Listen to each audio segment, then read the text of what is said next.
चलो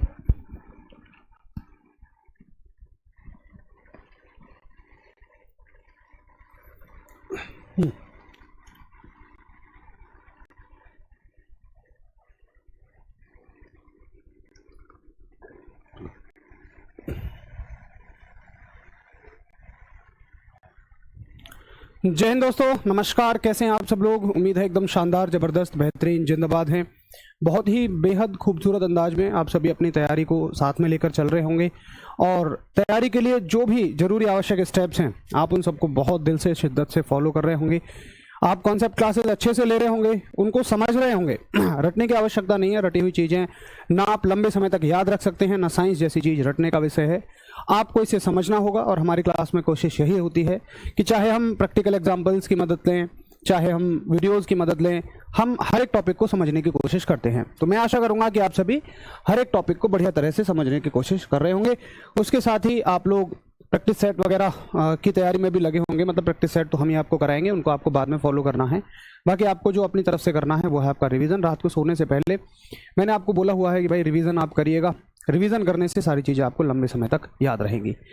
तो मैं धर्मेंद्र आप सभी का फिर से एक बार स्वागत करता हूं आपके अपने परिवार रोजगार विद अंकित में, और कामना करता हूं कि सभी छोटे बड़े भाई बहन एकदम मस्त रहें, जबरदस्त रहें, खुश रहें, स्वस्थ रहें। पीयूष आ चुके हैं हमारे साथ, प्रिंस हैं, विकास हैं, सोनू सिंह जी हैं, ज्योति चौहान हैं, अंकित यादव हैं, अमन प्रीति चौहान हैं।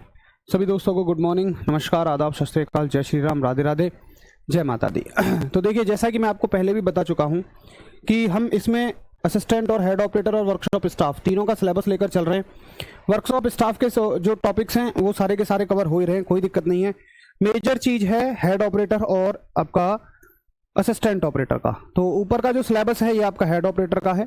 आप अगर ध्यान से देखें तो सारे टॉपिक्स हमने कवर कर लिए हैं बेसिक लेवल पे।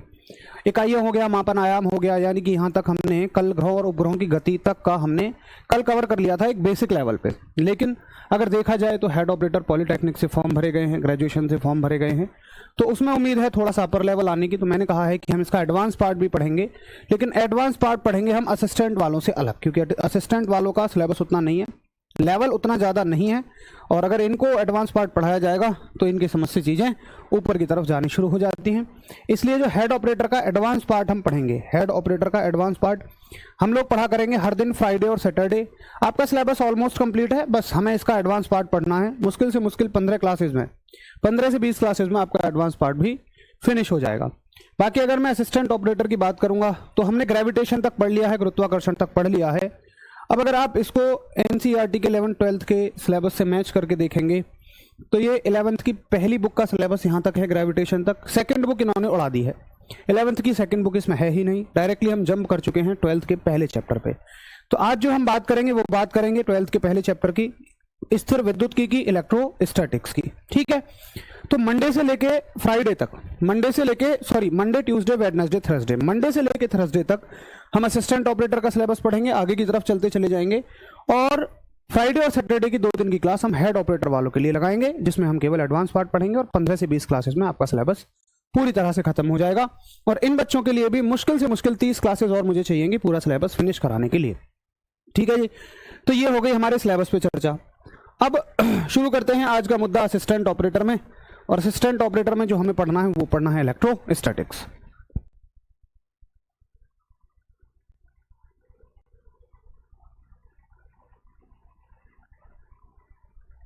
हेड ऑपरेटर वाले अब क्लास नहीं लेंगे, आज की क्लास को मत लेना, मैंने बता दिया। हेड ऑपरेटर वालों को फ्राइडे और सैटरडे की क्लास लेनी है, तब तक वो जितना बेसिक पढ़ाया है उसका रिवीजन करें। आपकी क्लास की जो लेंथ है मैं 1.5 घंटे के आसपास रखूंगा।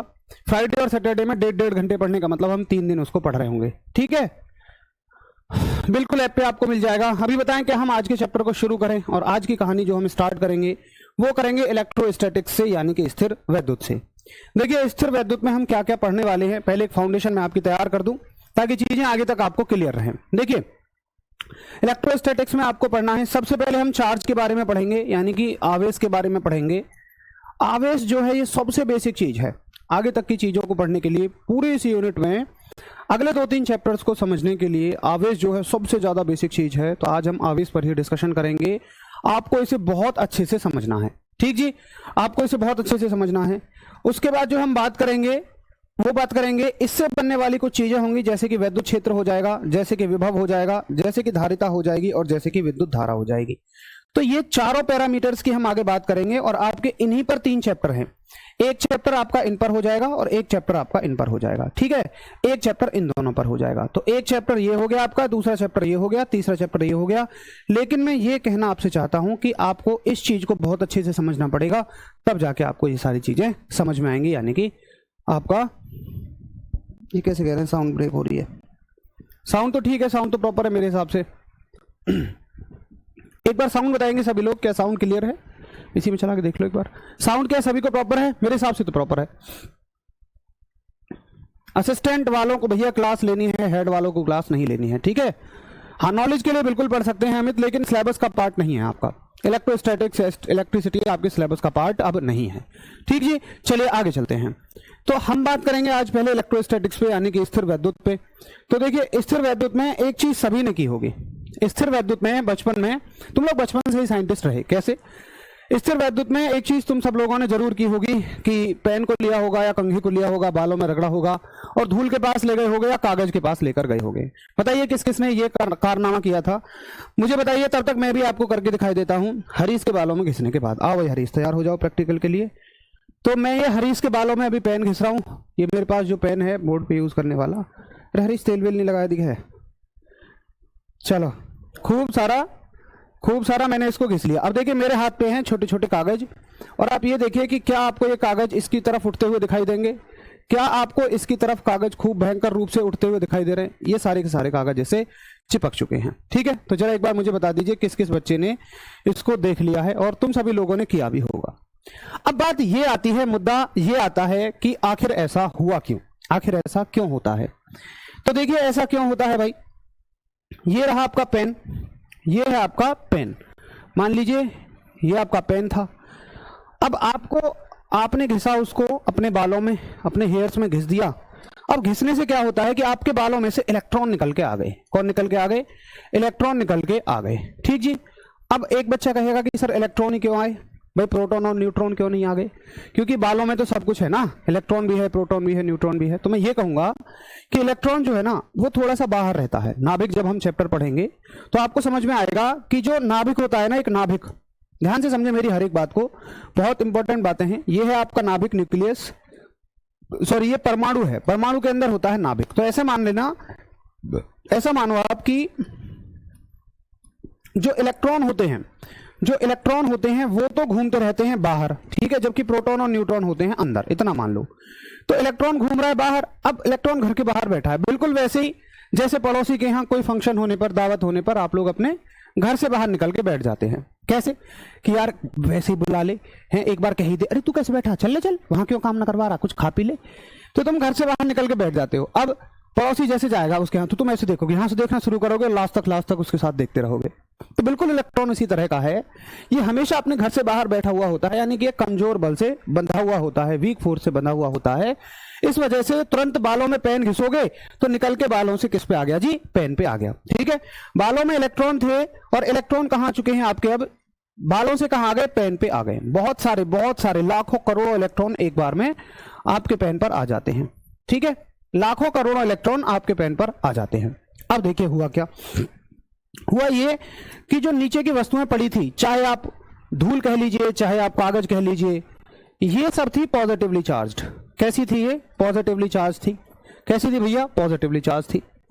अब इलेक्ट्रॉन के पास होता है ऋणात्मक आवेश, यानी कि इलेक्ट्रॉन की जो प्रकृति होती है, इलेक्ट्रॉन की जो प्रकृति होती है वो होती है ऋण आवेशित होने की, वो होती है निगेटिविटी की।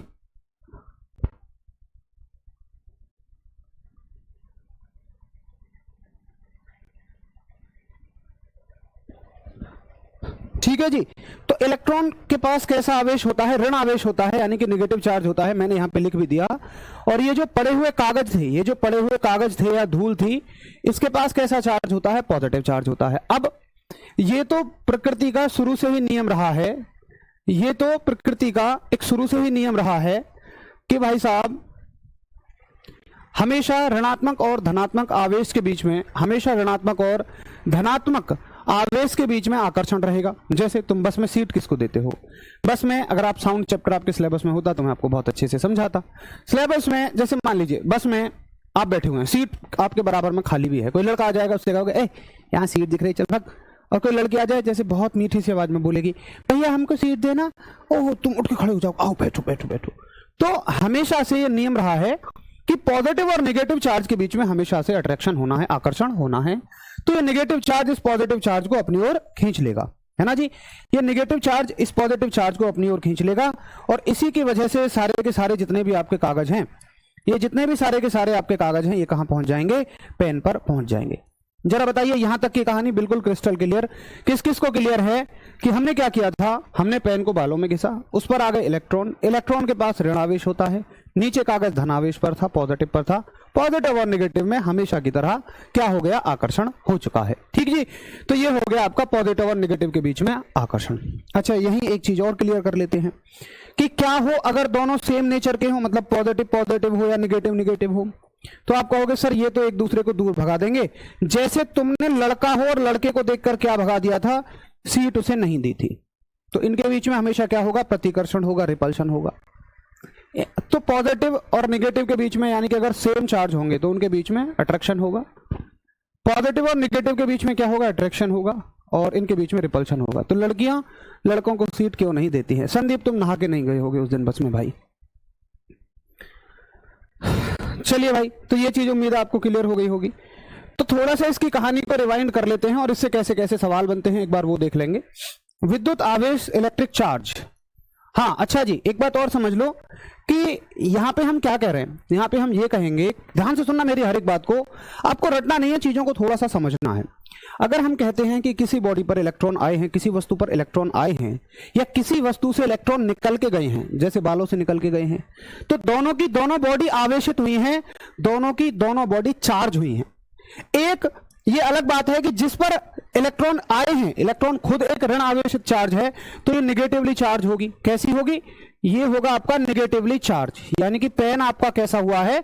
Negatively charge. आप कहोगे कि अब ये ऋण आवेशित है। ऋण आवेशित का मतलब उस पर ऋण आवेश की संख्या ज्यादा है, जबकि जो पेन है जिससे इलेक्ट्रॉन निकल के गए हैं, हम कहेंगे वो धन आवेशित हुआ है। यानी कि इलेक्ट्रॉन जिससे निकल के जाएंगे, इलेक्ट्रॉन जिस चीज को छोड़ के जाएंगे, वो चीज धन आवेशित हो जाएगी, पॉजिटिवली चार्ज्ड हो जाएगी।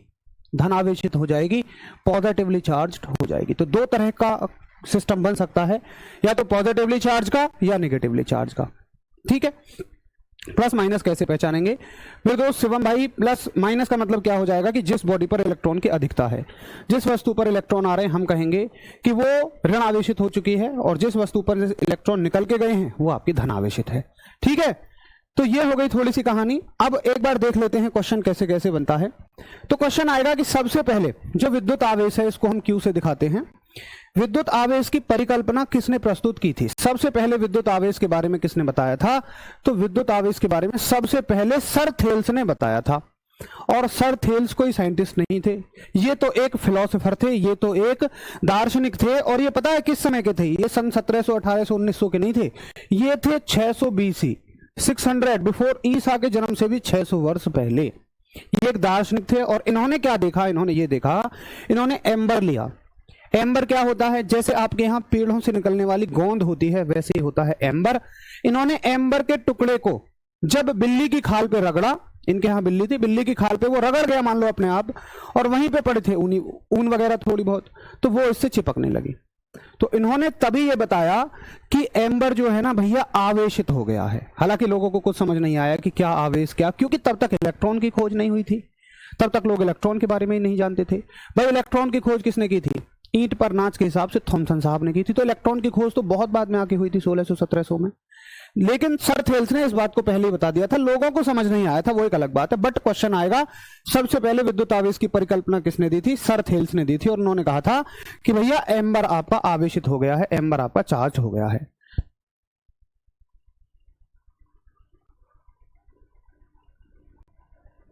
ठीक जी, लेकिन तब तक किसी को यह नहीं पता था कि क्या धनात्मक होता है क्या ऋणात्मक होता है, पता भी कहां से हो, इलेक्ट्रॉन की खोज ही नहीं हुई थी। समझ गए आप मेरी बात? तो जब इलेक्ट्रॉन की खोज हो गई थी, जब इलेक्ट्रॉन की खोज हो गई थी, उसके बाद सर बेंजामिन फ्रैंकलिन आए। सर बेंजामिन फ्रैंकलिन आए, उन्होंने बताया कि आवेश कितने प्रकार के होते हैं? आवेश 2 प्रकार के होते हैं। ठीक है, बेंजामिन फ्रैंकलिन साहब ने यह बताया कि आवेश जो है आपके 2 प्रकार के होते हैं। एक बार भाई साउंड चला के दिखाओ, क्या दिक्कत आ रही है?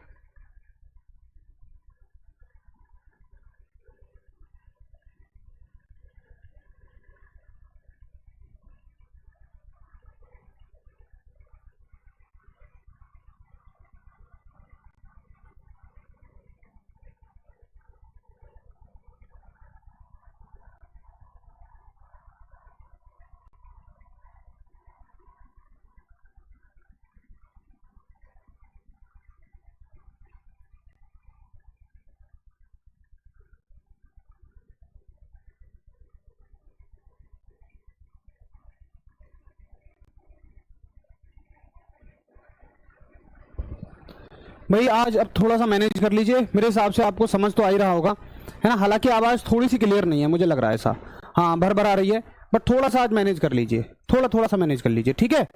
चलो, तो भाई बात हो गई किस किस की, यहां तक हमने बात कर ली, और ये तो हमने समझ लिया कि किसी बॉडी पर इलेक्ट्रॉन का आना या चले जाना क्या कहलाता है? चार्ज कहलाता है।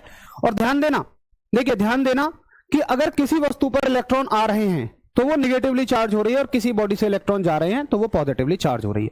ठीक है, अब एक बात आप समझिए कि जो एक इलेक्ट्रॉन होता है, अगर मैं उसके द्रव्यमान की बात करूं, एक इलेक्ट्रॉन का जो मास होता है, एक इलेक्ट्रॉन का जो द्रव्यमान होता है वो होता है आपका 9.1 गुणा 10 की पावर -31, 9.1 गुणा 10 की पावर -31 केजी। एक इलेक्ट्रॉन का द्रव्यमान इतना होता है। ठीक, मान के चलिए आपके बालों में से 1000 इलेक्ट्रॉन आ गए, तो 1000 इलेक्ट्रॉन इतना, अगर एक इलेक्ट्रॉन इतना द्रव्यमान लेके आएगा तो 1000 इसका 1000 गुना लेके आएंगे। यानी कि अगर किसी वस्तु पर इलेक्ट्रॉन आते हैं तो कहेंगे आप कि उसका द्रव्यमान बढ़ेगा, उसका जो मास है वो क्या होगा? इंक्रीज्ड होगा। क्या होगा?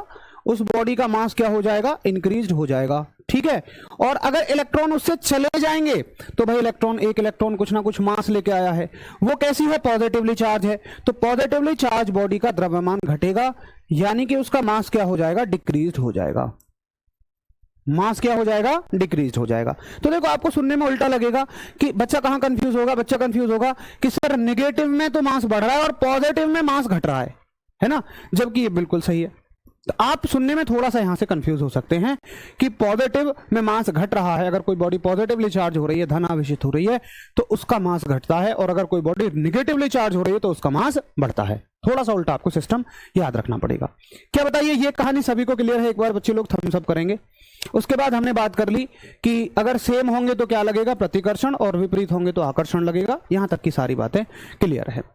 अब चलते हैं थोड़ा सा आगे कि सर चार्ज की यूनिट क्या होती है? तो देखिए आवेश की 2 तरह की यूनिट होती है। अगर हम ऐसा यूनिट की बात करेंगे तो ऐसा यूनिट इसकी कूलाम होती है, ऐसा यूनिट इसकी कूलाम होती है, COLOU यहां लगा देना, कूलाम होती है। और अगर हम इसकी CGS यूनिट की बात करेंगे तो CGS यूनिट इसकी ESU होती है, और ESU का मतलब है इलेक्ट्रोस्टैटिक यूनिट, या आप इसको स्टैट कूलाम भी बोलते हैं। ठीक है, CGS यूनिट क्या आएगी? तो पेपर में पूछा जाएगा कि बताइए विद्युत आवेश की CGS यूनिट क्या होती है? आप कहोगे जी ये होती है इलेक्ट्रोस्टैटिक यूनिट या स्टैटिक कूलाम। कैसे? समझिए कैसे होती है भाई। मान के चलिए आपके जो पेन था, उस पर आ गए जी 4 इलेक्ट्रॉन। ठीक है, कितने इलेक्ट्रॉन आ गए जी? 4 इलेक्ट्रॉन आ गए, 4 इलेक्ट्रॉन आ गए। अब तुमसे कोई पूछेगा कि अगर तुम्हारे पेन पर 4 इलेक्ट्रॉन आए हैं तो इस पर कुल आवेश कितना आया है? 4 इलेक्ट्रॉन आए हैं तो कुल आवेश कितना आया है? तो देखिए, जो कुल आवेश होता है, टोटल चार्ज होता है, वो होगा भाई कि कितने इलेक्ट्रॉन आए हैं, नंबर ऑफ इलेक्ट्रॉन्स, और 1 इलेक्ट्रॉन पे आवेश कितना है। तो टोटल कितने इलेक्ट्रॉन आए हैं? 4, और 1 इलेक्ट्रॉन पे आवेश होता है, ये चीज आपको याद रखनी है, 1.6 गुणा 10 की पावर -19 का। 1 इलेक्ट्रॉन पर कितना आवेश होता है? 1.6 गुणा 10 की पावर -19 का। ये चीज मैंने यहां पे लिख दी है। इलेक्ट्रॉन का ही आवेश हमें याद रखना है, बाकी किसी का नहीं याद रखना है। तो फॉर्मूला बन गया, आप कहोगे सर 16 चौके 64, 6.4 गुणा 10 की पावर -19 कूलाम का आवेश आ चुका है, ऐसे लिख दोगे सी। ठीक है जी, तो कितना चार्ज हो गया? 6.4 गुणा 10 की पावर -19 कूलाम। आसान सी बात है। तो फॉर्मूला क्या बन जाएगा? अगर आपको किसी भी वस्तु पर बहुत सारे इलेक्ट्रॉन हैं, उस पर कुल आवेश निकालना है, तो फॉर्मूला बन जाएगा Q बराबर N × E। क्या बताइए, यहां तक क्लियर है? ये क्लास हेड ऑपरेटर के लिए नहीं है भाई, मैं पहले ही 10 बार बता चुका हूं। सचिन मेरे दोस्त 3 दिन से लगातार बता रहा हूं, आज भी मैंने इसी चीज को बोला है। हेड ऑपरेटर का सिलेबस ही नहीं है, सिलेबस देख के आओ पहले आप एक बार। ठीक जी, पहले बताइए क्या यहां तक सभी को क्लियर है? एक बार थम्स अप करेंगे अगर आपको क्लियर है। तो फिर एक ऐसा ही सवाल आप और करिए, और मैं आपसे कहता हूं कि मान लीजिए किसी वस्तु पर 6 इलेक्ट्रॉन है, किसी वस्तु पर 6 इलेक्ट्रॉन है, तो उस वस्तु पर कुल आवेश आप हमें कैलकुलेट करके बताइए। अगर किसी वस्तु पर 6 इलेक्ट्रॉन है तो उस वस्तु पर आप टोटल चार्ज कैलकुलेट करके बताइए, कुल आवेश की गणना करके बताइएगा। जरा देखें किस किस का आंसर सही होता है। असिस्टेंट वालों का सिलेबस RORM, भाई RORM का सिलेबस ज्यादा है विजय दोस्त। मैंने बताया है आपको, आप समझते नहीं है कि फिजिक्स की सेकंड बुक पूरी उड़ा दी है यहाँ पे 11th क्लास वाली, जबकि RORM में सारा सिलेबस है, 11th का भी 12th का भी सारा सिलेबस है। तो शिखर का सबसे पहला आंसर एकदम बढ़िया आंसर यहाँ पे मुझे दिखा, जिन्होंने कहा है 9.6 गुणा 10 की पावर -19। बड़ी आसान सी बात है। उन्होंने किया है Q बराबर N × E, number of electrons 6 है, इलेक्ट्रॉनों की संख्या 6 है, और एक वस्तु पर आवेश जो है 1.6 गुणा 10 की पावर -n होता है। तो कितना हो जाएगा? 9.6 गुणा 10 की पावर -19 कूलाम का आवेश हो जाएगा। ठीक है, चलो। हाँ, रेडियो ऑपरेटर ही होता है यार, असिस्टेंट ऑपरेटर। 9.6 गुणा 10 की पावर -19 एकदम सब बच्चों का बढ़िया जबरदस्त बेहतरीन आंसर है। इतने कूलाम का आवेश आ चुका है। ठीक जी, तो उम्मीद है आपको यह भी क्लियर होगा। तो आवेश के बारे में थोड़ी सी अंडरस्टैंडिंग हमने डेवलप कर ली है, थोड़ी सी चीजों को हमने आवेश के बारे में समझ लिया। अब थोड़ा सा और आगे चलते हैं। अगर यहां तक की कहानी क्लियर है तो आगे की चीजें आपको बहुत ही आराम से समझ में आ जाएंगी। प्रॉपर्टीज ऑफ चार्ज, आवेश के गुण से क्वेश्चन आता है। पहला सवाल आता है कि आवेश जो है वो संरक्षित रहता है, चार्ज जो है वो कंजर्व रहता है।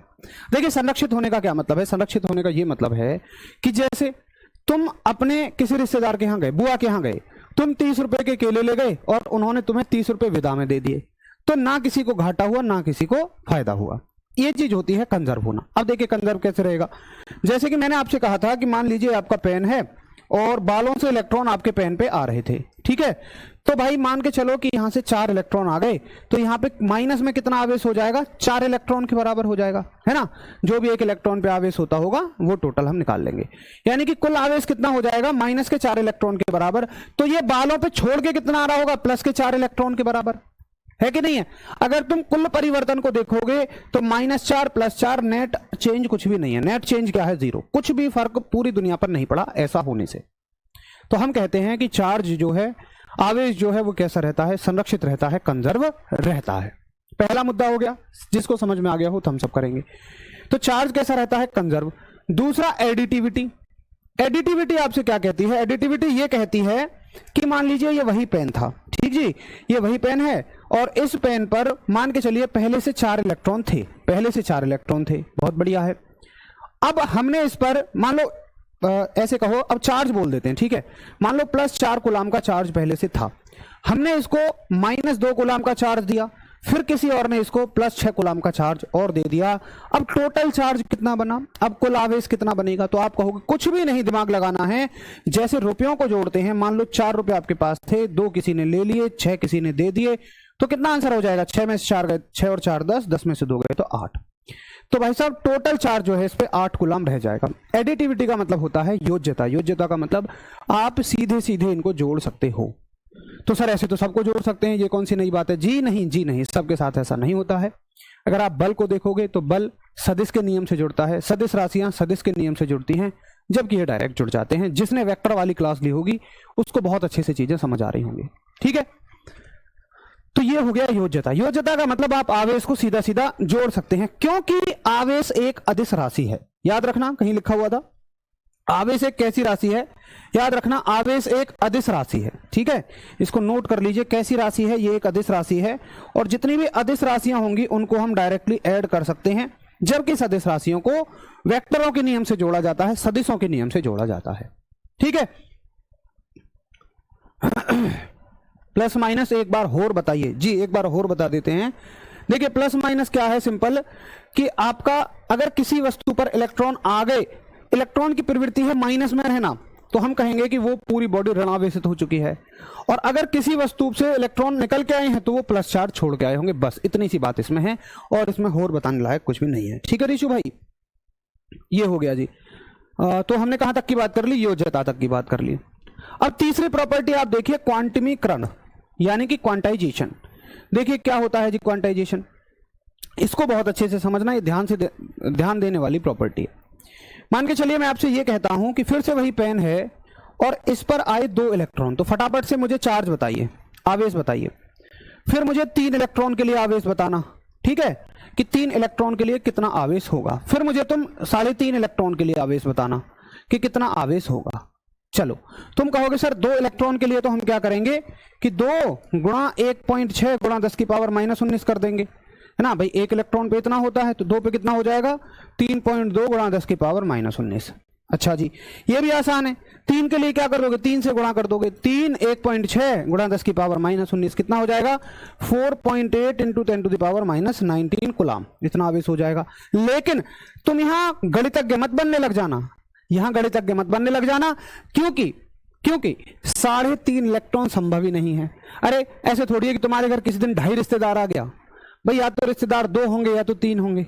ऐसा थोड़ी है 2.5 का मतलब कोई छोटा बच्चा है उसको कैलकुलेट कर रहे हो? जी नहीं, या तो रिश्तेदार भाई 2 आएंगे या तो 3 आएंगे। वैसे ही इलेक्ट्रॉन या तो 2 आएंगे या तो 3 आएंगे।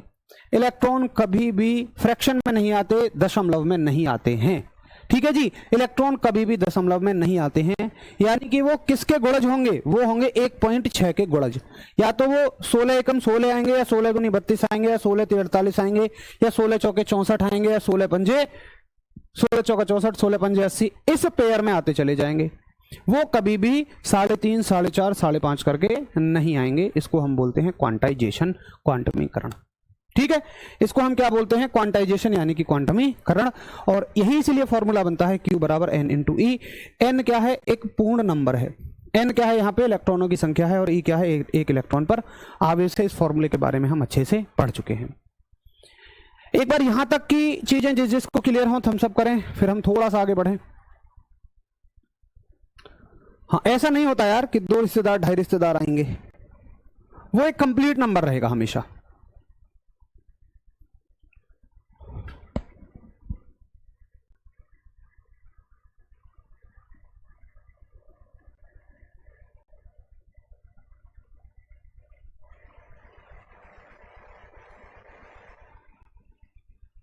ठीक है, चलो बहुत ही बढ़िया। तो अगर आप ऐसी चीजों को समझेंगे तो मजा आ जाएगा। क्वांटमीकरण फिर से एक बार बता देते हैं। देखो क्वांटमीकरण क्या होता है, जैसे मान के चलिएगा कि तुम्हें लोगों को पैसे बांटने हैं। ठीक है, अपने घर में छोटे बच्चों को पैसे देने हैं, तो तुमने सोचा कि यार मैं सबको 5-5 के ऑर्डर में दूंगा। तो तुमने देखा कि भाई कितने बच्चे हमारे घर में? 5 बच्चे। 5 एकम 5, 5 दूनी 10, 5 तिया 15, 5 चौक 20, 5 पंजे 25, कुल मिला के 25 रुपए जाएंगे। इसका मतलब बीच में देखो 5 आएगा, उसके बाद सीधा 10 ही आएगा, यानी कि बीच में 8 नहीं आएगा, है ना। अगर 10 है तो उसके बाद डायरेक्ट 15 आएगा, उसके बाद 12 नहीं आएगा। कुल मिला के बस ये बात है कि अगर शुरू का 1.6 है तो अगला 16 दूनी 32, 3.2 आएगा। अगला 4.8 आएगा, 4 संभव नहीं है, 3.7 संभव नहीं है। यानी कि आवेश जो है वो आपका इसी टर्म में चलेगा, इसी ऑर्डर में चलेगा। भाई 1 इलेक्ट्रॉन होता तो कितना आवेश होता? 1.6 गुणा 10 की पावर -19। ऐसा नहीं है, उसके बाद डायरेक्ट यही आवेश आएगा। ऐसा नहीं है कि आप ये कहो कि सर 2.7 गुणा 10 की पावर -19 कुछ होता है। जी बिल्कुल नहीं होगा। क्वांटमीकरण का मतलब है कि वो नंबर जो एक ही पहाड़ी में आते चले जाएं, एक ही पहाड़ी में आते चले जाएं। ठीक है, चलिए ये बात हो गई। ऋषु अपना डाउट यहीं पूछ लो भाई, कोई बात नहीं। एक बार बता दो। अब चलते हैं थोड़ी सी आगे। देखिए एक मजे की बात मैं आपको बताऊंगा कि अगर आप एक बॉल ले लो, बॉल लोहे की बॉल है मान लो, जो कि अंदर से है खोखली, एक लोहे की बॉल है जो कि है अंदर से खोखली। अब उस बॉल में अंदर तुम आवेश रख दो। अब आवेश कैसे रखोगे? मान लो तुमने बहुत सारे इलेक्ट्रॉन भर दिए, 10 इलेक्ट्रॉन भर दिए तुमने उसमें, तो आवेश जो होता है ना वो कभी भी अंदर नहीं रुक पाएगा, खाली जगह में कभी भी नहीं रुक पाएगा, खाली जगह में वो कभी भी नहीं रुक पाएगा। वो हमेशा कहां चला जाएगा? आपका टोटल निकल के परिधि पर चला जाएगा, सरकमफ्रेंस पर चला जाएगा। जैसे जिस कमरे में तुम हो, अगर तुम इसके बीचों बीच में आवेश को छोड़ने की कोशिश करोगे तो वो कभी रुकेगा ही नहीं, वो हमेशा कहां चिपक जाएगा? इसकी दीवारों से चिपक जाएगा। ये आवेश का अपना एक गुण होता है, ये आवेश की अपनी एक प्रॉपर्टी होती है। तो मैंने साफ साफ यहां पे लिखा हुआ है कि आवेश जो है वो चालक की सतह पर रहता है। आवेश जो होता है वो चालक की सतह पर रहता है। इसी कारण से समान त्रिज्या के खोखले एवं ठोस गोले बराबर आवेश धारण करते हैं। अब भाई गोला ठोस हो चाहे आपका खोखला हो, इस बात से मतलब नहीं है, बात है कि उनका साइज क्या है। अगर दोनों समान साइज के हैं तो दोनों पे बराबर ही आवेश आएगा। बच्चों को लगता है कि खोखले गोले में आवेश ज्यादा भरा जा सकता है जबकि ठोस में आवेश कम भरा जा सकता है, ऐसा नहीं होता। आवेश तो केवल ऊपर ऊपर रहेगा और ऊपर ऊपर तो दोनों का क्षेत्रफल बराबर है। ये प्रीवियस ईयर क्वेश्चन मैं आपको बता रहा हूं, जितने भी नोट मिले हैं, जितने भी अलग से मैं टॉपिक पढ़ाऊं, समझ लेना ये सब प्रीवियस ईयर सवाल हैं, ठीक है। ये सवाल आपका एयरफोर्स में कई बार पूछा गया है, ये सवाल आपका और भी जो टेक्निकल पेपर्स हुए हैं उनमें भी कई बार पूछा गया है। फिर तीसरी बात ये पूछी जाती है, ये बात हो गई यहां तक कि बराबर धारण करते हैं। उसके बाद आप देखेंगे यहां से भी एक सवाल आता है कि अगर साबुन के बुलबुले को आवेशित करोगे तो क्या होगा। जो साबुन का बुलबुला होता है, जो बबल्स होते हैं, अगर तुम उसको चार्ज दे दोगे, मान लो तुमने उसको बहुत सारे इलेक्ट्रॉन्स दे दिए, तो वो फैलना शुरू कर देगा, फैलना शुरू करेगा। और भाई कोई चीज ज्यादा फैलेगी तो उसका आकार ज्यादा होगा। और हमने तो अभी देखा कि जो आवेश है वो परिधि पर ठहरता है, तो अगर जिस चीज का आकार ज्यादा होगा उसका मतलब क्या है कि उस पर इलेक्ट्रॉन्स ज्यादा आ सकते हैं। तो ये क्या करेगा? साबुन का बुलबुला आवेशित होने पर फैलता है और ज्यादा आवेश धारण करता है, और ऐसे भी लिख सकते हैं हम, ज्यादा आवेश धारण करता है और ज्यादा आवेश धारण करता है। ये 2-3 बातें बता दीजिए किस किस को समझ में आ गई हैं। और ज्यादा आवेश धारण करता है। Soap bubble expanded on charging and can have more charge, और ये ज्यादा चार्ज धारण कर सकता है, ठीक है। तो बताइए क्या आपको मेरी बातें समझ में आ रही हैं? एक इलेक्ट्रॉन का आवेश का अवगत की किया, बताओ क्या पूछ रहे हो भाई? हिंदी साफ लिखो यार। सर बुलबुला फट जाता है जब इलेक्ट्रॉन कहाँ चले जाते हैं।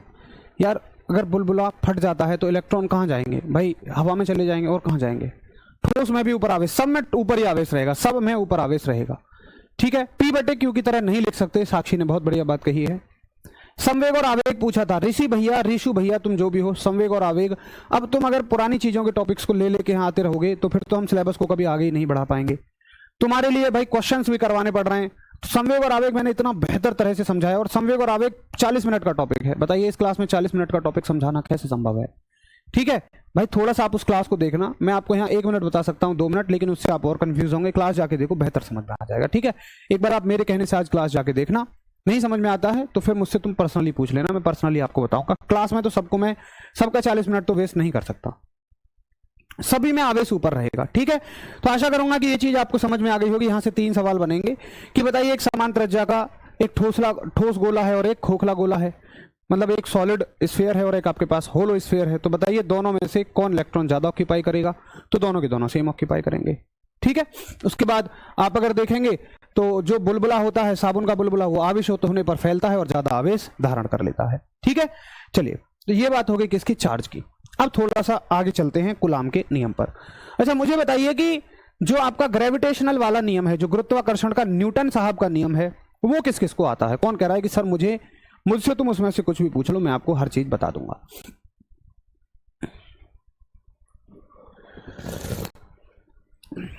कितने लोग लाइव हैं?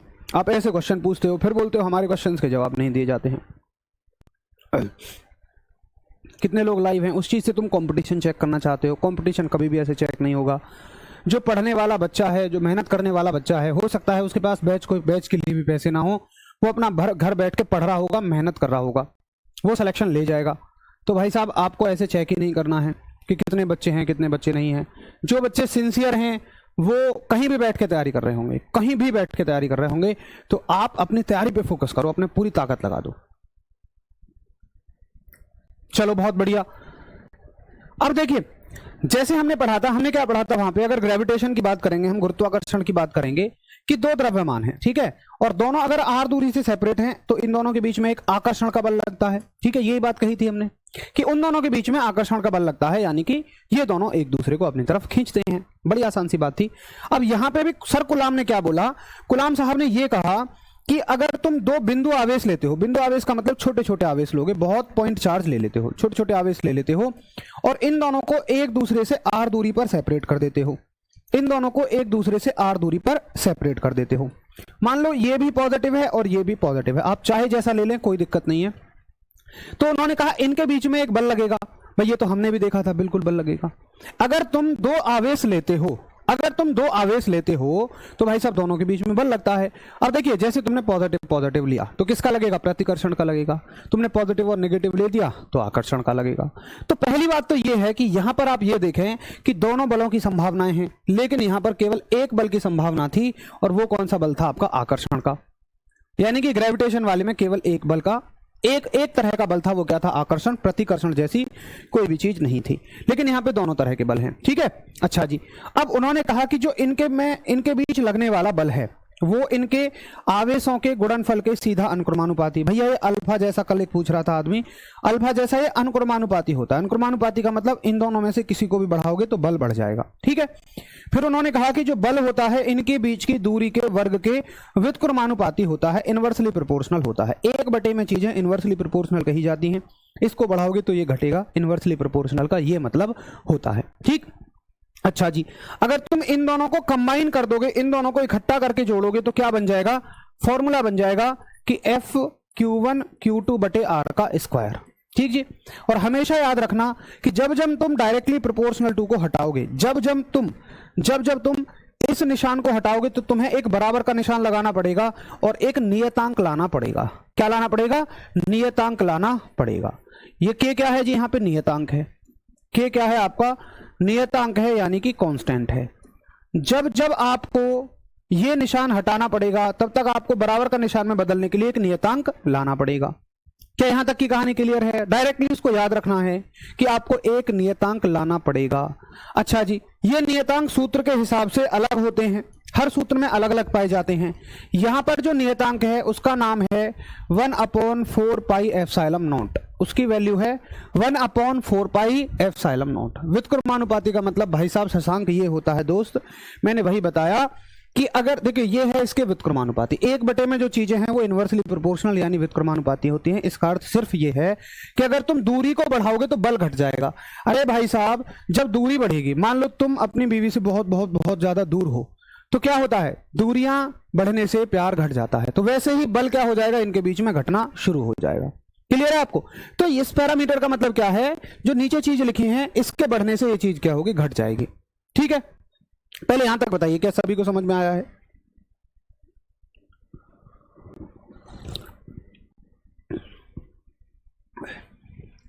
ठीक जी। अब यहां पे जो सिंबल है आपका, इसका नाम है एप्सिलॉन नॉट। अब इसको एप्सिलॉन नॉट नहीं याद रखना है, आपको याद रखना है कि इसका नाम है परमिटिविटी। ये सिंबल का नाम क्या है, परमिटिविटी। और ऐसा नहीं है कि इस सिंबल का नाम हमेशा ही परमिटिविटी होगा, इस सिंबल का नाम आगे चल के कुछ और भी हो सकता है। आपको ऐसे नहीं परेशान होना है, पेपर में नाम देगा, नाम, सिंबल नहीं देगा, पेपर में आपको नाम देगा, ठीक जी।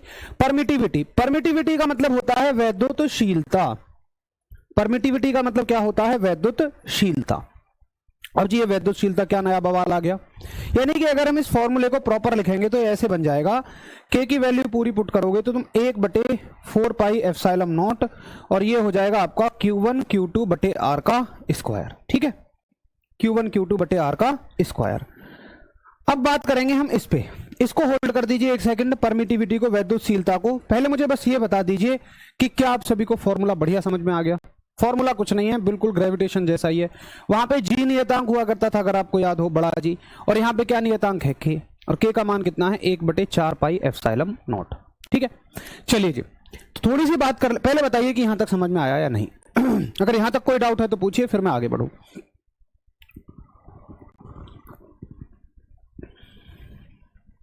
बहुत बढ़िया अंश, वेरी गुड।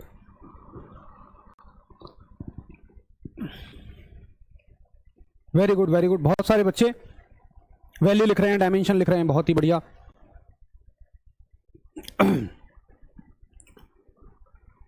इनका स्क्रीनशॉट लेके मुझे फिर देना, चेतन वार्ष्णेय जी का, चेतन वार्ष्णेय। ठीक है, चलिए अब हम देख लेते हैं कि भाई इसकी वैल्यू क्या होती है, इसका मान क्या होता है, ये है क्या चीज। तो देखो मुझे आप एक बात बताइए, बहुत ध्यान से सोचना कि तुमने जो दो आवेश लिए हैं, मान लो तुमने जो आवेश लिए हैं उनको एक बार तो तुमने हवा में रखा है और एक बार रखा है पानी में।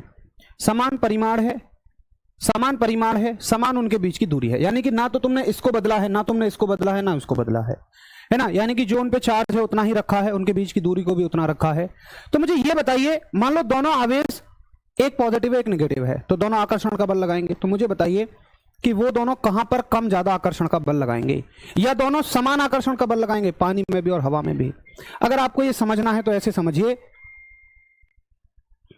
अगर आपको समझना है तो ये ऐसे समझिए कि अगर मैं आपको एक बार हवा में दौड़ाऊं और सब कुछ समान रखे एक बार पानी में दौड़ाऊं, तो तुम कहां ज्यादा तेजी से दौड़ोगे, बताइए तुम कहां ज्यादा तेजी से दौड़ोगे। तो वैसे आवेशों के बारे में सोच लीजिए कि जो आवेश हैं वो कहां पे ज्यादा बल लगाएंगे, हवा में रखने पे ज्यादा बल लगाएंगे या पानी में ज्यादा रखने पर बल लगाएंगे। बस इतना सा मुझे बता दीजिए, आपको समझ में आ जाएगा। भाई कैसे भी बोल लीजिए, रिस भाई आप कैसे भी बोल लीजिए। बहुत बढ़िया विनय, थैंक यू, आपको बढ़िया समझ में आ रहा है, आप समझाएं, समझना है, वेरी गुड, बहुत बढ़िया अंश, बहुत बढ़िया। अभी उस बात के बारे में बताइए जो मैंने आपसे कही है कि दो चार्जेस अगर हम दो आवेशों को उतनी ही दूरी पर हम रखते हैं, पानी में रखते हैं और उसके बाद हम हवा में रखते हैं, तो कहाँ पे ज़्यादा बल लगाएंगे। तो सब लोग कह रहे हैं कि सर हवा में ज़्यादा बल लगाएंगे, बिल्कुल ऐसा होना भी चाहिए। सब कहाँ लगाएंगे, पानी में ज़्यादा बल लगाएंगे। अब देखो अगर ये चीज़, इस चीज़ का ध्यान कौन रखेगा कि आवेश पानी में रखे हैं, हवा में रखे हैं, पारे में रखे हैं, मिट्टी के अंदर दबे हैं, इस चीज का ध्यान कौन रखेगा। तो इस चीज का ध्यान ये परमिटिविटी ही रखती है, ये वैद्युतशीलता ही रखती है। ठीक है, तो इस वैद्युतशीलता का मान बदलते हम चले जाएंगे और आपको पता लगता चला जाएगा कि जी आपका आवेश किस में रखा है।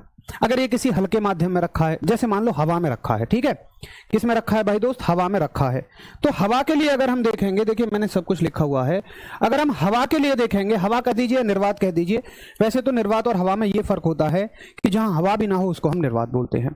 थोड़ा बहुत देखिए, जैसे पानी रुकावट पैदा कर रहा है वैसे थोड़ी बहुत हवा भी पैदा करेगी, बीच में गैस है, लेकिन अगर हवा भी ना हो तो सबसे ज्यादा बढ़िया काम करेंगे, लेकिन प्रैक्टिकली निर्वात को ही हवा मान लिया जाता है।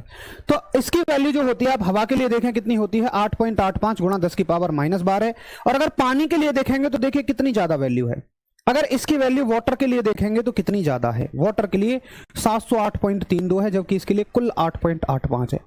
ऐसी अगर माध्यम भारी होता चला जाएगा तो इसकी वैल्यू और भी ज्यादा बढ़ती चली जाएगी। तो वैल्यूज को थोड़ा सा ध्यान में रखेंगे। मैं बहुत कम चीजें आपसे डायरेक्ट याद करने को बोलता हूं, लेकिन जो चीजें बोली जा रही हैं उनको याद रखिए। सारे माध्यम के लिए हमें याद नहीं रखना है, केवल हमें हवा और पानी के लिए याद रखना है। ठीक है, तो ये किसकी वैल्यू है, खाली 1/ε0 की।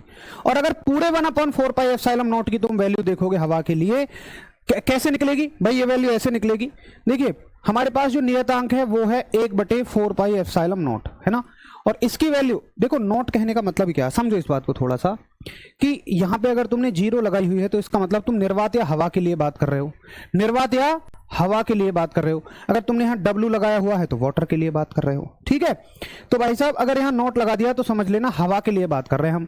4π और इसकी वैल्यू कितनी है, 8.85 गुणा 10 की पावर -12 है।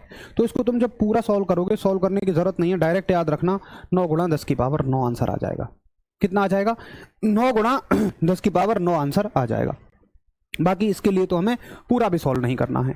आप चाहे इस वैल्यू को ना भी याद रखो, लेकिन इसको और इस वैल्यू को, यानी हवा के लिए तो जरूर याद रखना। ये तो बस मैंने तुम्हें दिखा दी वैल्यू, एक थोड़ा सा फील आपको आ जाए कि आखिर इसका जो मतलब है वही इसका काम दिखाता है कि नहीं दिखाता है। पानी में ज्यादा बल लगेगा, बहुत बढ़िया प्रिंस, इसका मतलब तुम हवा में स्लो दौड़ोगे और पानी में तेज दौड़ोगे, है ना। तो भाई केवल ये दो चीजें आप अच्छे से याद रखिए कि ε0 की वैल्यू वैक्यूम के लिए या निर्वात के लिए कितनी होती है, 8.85 गुणा 10 की पावर -12 है। और अगर इसको पूरा सॉल्व करोगे तो ये 9 गुणा 10 की पावर 9 इसका आंसर आ जाता है। अब अगर इसके मात्रक की बात करोगे कि सर इसका मात्रक क्या होता है, तो मात्रक बहुत आराम से निकल जाएगा। फॉर्मूला है F = 1/4πε0 Q1 Q2 बटे R का स्क्वायर। तो क्या हो जाएगा, यहां से इसकी वैल्यू निकालो, इसकी वैल्यू अगर तुम निकालोगे ये यहां पहुंच जाएगा 1/4 पाई, F यहां आपका नीचे आ जाएगा, ठीक है, Q1 Q2 बटे R का स्क्वायर। अब देखिए 4 पाई की तो कोई मात्रक है नहीं भाई, नियतांकों का कोई मात्रक थोड़ी होता है, 4 का क्या मात्रक होगा भाई, तुम्हें जैसे कि 4 है, कोई नंबर है, तुमने गिन दिया तो उसके पीछे मात्रक थोड़ा ना लगाओगे, मात्रक नहीं होता नंबरों का कुछ भी। पाई भी एक नंबर है 3.14, इनका कोई मात्रक नहीं है। इसका मात्रक है, इसका मात्रक है, ये क्या है, आवेश, आवेश का मात्रक कुलाम होता है, 2 कुलाम हो गए स्क्वायर बन जाएंगे, बल का मात्रक न्यूटन बन जाएगा, दूरी का मीटर हो जाएगा, तो क्या हो जाएगा, coulomb square newton metre square. क्या मात्रक बन जाएगा, coulomb square newton metre square, coulomb square newton metre square, ये इसका मात्रक बन जाएगा। वैक्यूम का मतलब होता है जहां एयर ना हो, वेरी गुड। हवा में तेज रनिंग होगा, हवा में तेज रनिंग होगा तो फोर्स हवा के बीच में ही ज्यादा लगेगा पानी से। अतुल कुमार बिल्कुल। तो ये किसके बारे में बात हो गई भाई, ये बात हो गई आपकी परमिटिविटी के बारे में। अब देखिए अगर कोई तुमसे पूछे कि भाई ये बताओ कि हवा और अगर पानी की तुम तुलना करने लगो, हवा, यहां से सबसे ज्यादा क्वेश्चन आते हैं इसलिए मैं इस पे ज्यादा समय दे रहा हूं। हवा और पानी की तुम अगर तुलना करने लगो, अगर हवा और पानी की तुलना करने लगो तो हवा में पानी से कितना गुना बल ज्यादा लगेगा, तो तुम सीधा सीधा याद रखना। देखो ये याद रखना है, ये याद रखना है, इसको नहीं याद रखना है, लेकिन अगली जो मैं चीज बता रहा हूं उसको आपको याद रखना है। आपको याद रखना है कि हवा में, आपको याद रखना है कि हवा में पानी से 80 गुना ज्यादा बल लगेगा, हवा में पानी से 80 गुना ज्यादा बल लगेगा, समझ रहे हो, 80 गुना ज्यादा बल लगेगा, यानी कि force in air is 80 times to water. अगर तुम सब कुछ सेम रखोगे, उन्हीं आवेशों को अगर हवा में रखोगे, पानी में रखोगे, तो हवा के अंदर 80 गुना ज्यादा बल लगेगा, 80 गुना ज्यादा बल लगेगा। बहुत बढ़िया रश्मि, वेरी गुड, ठीक है, वेरी गुड सुजीत। तो ये बात हो गई किसके बारे में भाई, आपकी एप्सिलॉन के बारे में, यानी कि परमिटिविटी के बारे में। तो यहां तक आवेश आपका फिनिश हो जाता है। एक बार फटाफट से क्विकली रिवीजन करते हैं आवेश के बारे में कि हमने आज क्या क्या पढ़ा है आवेश के बारे में, उसके बाद हम क्लास को ओवर करेंगे। तो हमने देखा था कि जो आवेश होता है उसके बारे में सर थेल्स ने सबसे पहले बताया था। और अगर किसी वस्तु से इलेक्ट्रॉन आते हैं तो हम कहते हैं जिस वस्तु पर इलेक्ट्रॉन आ गए हैं वो निगेटिवली चार्ज हो गई है, और जिस पर से इलेक्ट्रॉन निकल कर आए हैं वो पॉजिटिवली यानी कि धनावेशित हो गई है, ठीक है, धनावेशित हो गई है। आवेश 2 तरह के होते हैं, बेंजामिन फ्रैंकलिन साहब ने बताई ये बात। समान के बीच में प्रतिकर्षण, विपरीत के बीच में आकर्षण लगेगा, इसका मात्रक एसआई मात्रक कूलम, सीजीएस मात्रक ईएसयू होता है। एक इलेक्ट्रॉन पर आवेश 1.6 गुणा 10⁻⁻19 और ये एक अदिश राशि है। 3 इसके गुण होते हैं, उनके बारे में हमने अच्छे से बात कर ली थी, तीनों गुणों के बारे में। और उसके बाद हमारा जो डिस्कशन रहा था वो रहा था कूलम साहब के नियम पर, जिसमें हमने देखा था कि जो बल होता है आवेशों के गुणनफल के अनुक्रमानुपाती और दूरी के वर्ग के व्युत्क्रमानुपाती होता है, यानी कि the force between charge is directly proportional to product of the charge and inversely proportional to the square of distance between them.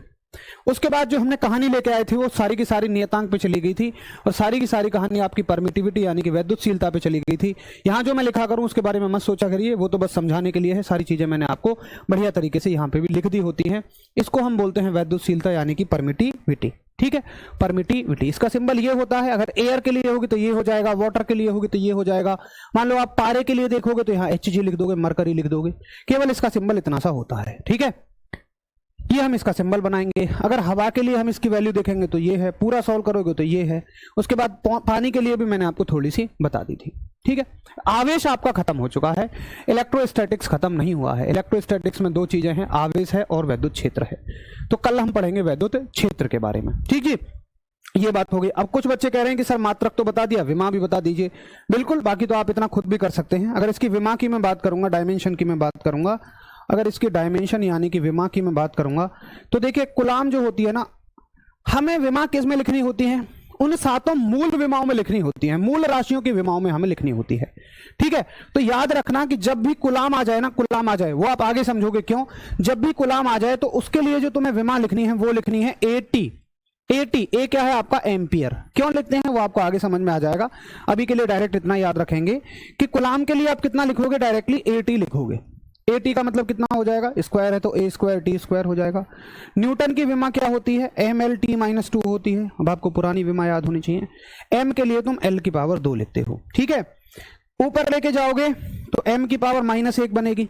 L कितनी है, 2 और 1 3, तो ऊपर जाके -3 हो जाएंगी। m -1 l -3। t कितने हैं, ऊपर जाके प्लस के 2 हो जाएंगे। ये t ऊपर जाके प्लस के 2 हो जाएंगे, वहां 2 और मौजूद हैं, 2 और 2 कितने हो जाएंगे, 4 हो जाएंगे, और a की पावर 2 हो जाएगी। ये हो गई जी इसकी डायमेंशन, ठीक है। m -1 l -3 t की पावर 4 a की पावर 2।